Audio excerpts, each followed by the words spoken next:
Alors, on va s'intéresser maintenant aux blocs, la manière de construire ces blocs lorsque vous voudrez utiliser la partie quantitatif, donc celle-là, listing quantitatif, entre parenthèses, attribut, ops, 1, 2, 3, 4, etc.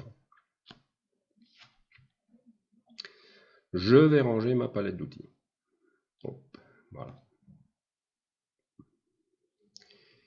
Et on va s'intéresser donc à quelques blocs, à titre d'exemple, avec des attributs. Donc je vais simplement ouvrir un dessin existant où j'ai quelques blocs en attente, blocs dynamiques annotatifs. Voilà. Alors plusieurs cas de figure. Soit vous avez des blocs standards, sous-entendus avec des attributs. Donc on reviendra en détail là-dessus. Donc là je reprends donc ici mes attributs. Donc là pareil, pylône. Donc on a pour chaque bloc un attribut.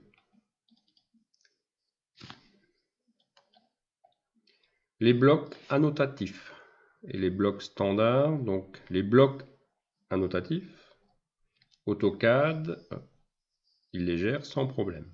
L'extraction ne pose pas de problème. L'extraction, c'est une commande standard qui sera utilisée dans les versions light, dans les versions complètes. Donc c'est la bonne vieille commande, je vous montre vite fait, attexte. Voilà, c'est cette commande-là qui va nous permettre de faire les extractions que l'on va ensuite retravailler avec Excel. Donc c'est simplement un listing, un fichier texte qui va être créé. Donc cette commande est un peu ancienne, n'a pas évolué malheureusement. Donc on a beaucoup de problèmes avec les blocs dynamiques, puisque les blocs dynamiques ont la particularité de se retrouver avec un nom un peu bizarre du style étoile U quelque chose. Et quand vous voulez faire un quantitatif, eh ben, ça ne marche pas. Donc on va être obligé de ruser. Ce que j'ai pris l'habitude de faire pour les blocs dynamiques, je vais réserver, alors pourquoi ops? Simplement que mes outils sont préparés, donc ops 1, 2, 3, 4, 5, 6, 7, etc. Donc je réserve l'étiquette ops 8 pour lui donner ensuite l'info, le nom du bloc. Ops 10, je lui donne le nom de la vue s'il s'agit par exemple de blocs dynamiques à vue multiple. Donc là aussi dans mes applications, quand vous êtes sur mon site, quand vous téléchargez, j'ai bien mentionné les blocs dynamiques sont à éviter si possible. C'est sympa, mais ça peut poser problème.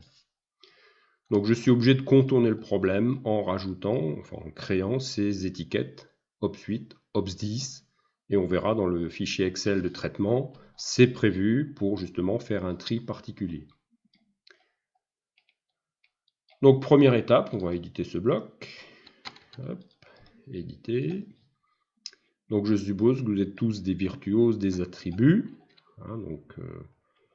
Quand vous avez ces attributs, de toute façon avec l'application vous avez déjà une base, donc à la rigueur vous pouvez faire un copier-coller de ces attributs, les réutiliser pour faire vos propres blocs. Donc simplement ce qui compte c'est l'étiquette, après ce que vous mettez derrière, à la rigueur on s'en fout. Du moment qu'il y a un ops 1 dans un bloc, il sera récupéré dans le listing.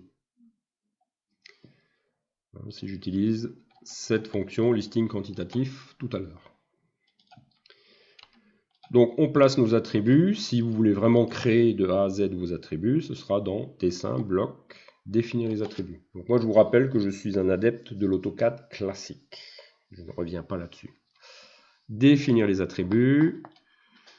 Donc le mode clic, clic, clic, clic, rien de coché. Et étiquette, ops 2 par exemple, si je voulais faire ops 2.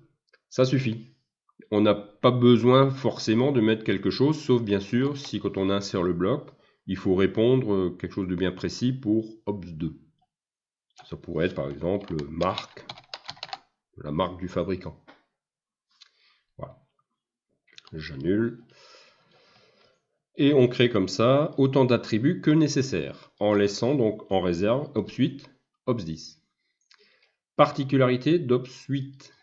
Donc ops 8, c'est en fait, derrière, il y a un champ qu'on va récupérer, donc bouton droit, modifier le champ. Dans la rubrique catégorie de champ, vous avez objet, et on va chercher espace réservé bloc. Et on a un champ un peu spécial qui récupère automatiquement le nom du bloc. C'est grâce à ça que j'arrive à me dépatouiller avec tout ce qui est bloc dynamique. Voilà, et ben, au départ, il s'appellera comme ça. Hein. OK. Et OK. Et on fait ça sur chaque bloc. Donc ici, pareil, j'édite ce bloc. Donc, OP8. Donc à la rigueur, on peut systématiser OPS1, OPS8. Si on a à coup sûr du bloc dynamique, pour tous les blocs, tant pis, on sera obligé de créer ce OPS8 que vous pouvez ensuite, bien sûr, copier-coller. Pas besoin de le recréer à chaque fois. Donc pour la forme, j'ai simplement mis invite nom du bloc. Je ferme. Et on retrouvera ce principe pour l'ensemble de nos blocs. Donc là, on a des blocs dynamiques.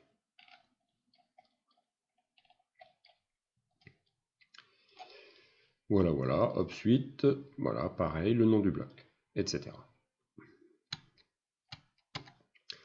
Donc c'est un travail assez contraignant au début, mais après, quand vous avez votre bibliothèque qui est opérationnelle, ce sera que du bonheur. Alors là aussi, pour compléter un petit peu, donc on va créer une nouvelle palette. Donc ça c'est pour votre bibliothèque, on va l'appeler 20. Composants.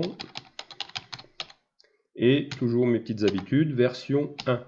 Donc, comme vous êtes dans une équipe avec plusieurs utilisateurs, vous allez forcément vous partager les outils.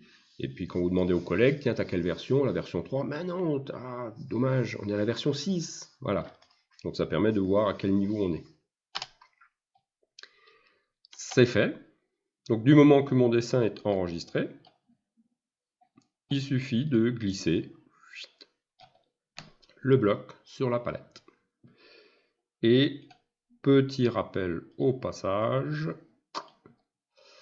petit piège que j'avais présenté dans une vidéo aussi, avec quelques petits couacs qui subsistent dans AutoCAD. Donc là, il s'agit de blocs annotatifs, on est dans la rubrique annotatif, et bizarrement, tiens, pas d'image. Qu'est-ce que c'est donc? Eh bien, curieusement, lorsque l'icône afficher les objets d'annotation est inactive, ce qui est normalement sa position, elle est correcte. Hein. Normalement, c'est une icône qu'on va laisser plutôt inactive. Et l'autre à côté, plutôt active. Donc, pour ceux qui travaillent déjà avec l'annotatif, vous savez de quoi il s'agit. Eh bien, je vais simplement activer l'icône. Et là, curieusement, si je prends ce bloc-là, j'ai pas de problème. Je reprends ma petite caméra. Voilà, j'ai l'image, il n'y a pas de souci. Donc du coup, les blocs qui n'ont pas d'image, je les sélectionne avec CTRL. Bouton droite, mettre à jour. Hop. Voilà, c'est récupéré. C'est pas grave. Et du coup, j'enlève de nouveau cette option. Voilà. Etc. Donc n'hésitez pas à créer des palettes par thème. S'il y a énormément de blocs à gérer, on pourrait même imaginer à la rigueur de créer des groupes de palettes spécifiques par thème, par métier.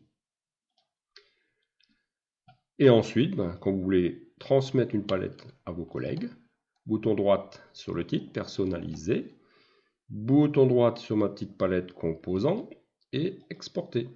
Et le dossier SV palette qui est dans le dossier bibliothèque, idéalement, on peut le mettre aussi sur le réseau. Les palettes ne posent pas de problème. Par contre, pour le fonctionnement des outils, vous devez respecter impérativement l'organisation sur ces... Voilà. Nos manques de vie, les palettes, il n'y a pas vraiment d'importance à les mettre dans cette structure-là. Voilà. Donc au niveau des blocs, c'est l'essentiel du boulot. Donc une fois qu'on a l'habitude, on en fait 1, on en fait 50. Ça prend un peu de temps, mais une fois que c'est fait, vous êtes tranquille. Et je vous rappelle que les palettes font appel à votre dessin bibliothèque.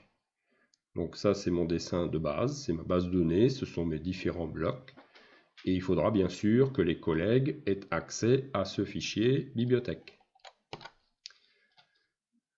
Donc si je balance celui-ci, tac, voilà, une boîte.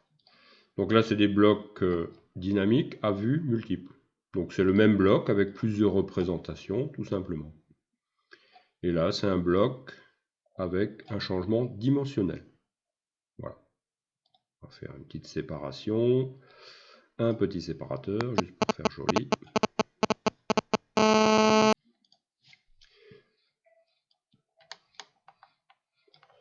Hop. Voilà, donc petit séparateur, bouton droit dans le vide, ajouter du texte. Donc ça c'est pour organiser. Par exemple, contrôle, on va mettre, hop. Les petits inférieurs supérieurs, c'est une habitude que j'ai, hein, simplement pour voilà, dire que c'est du texte, il n'y a pas forcément besoin de lire, c'est que pour info.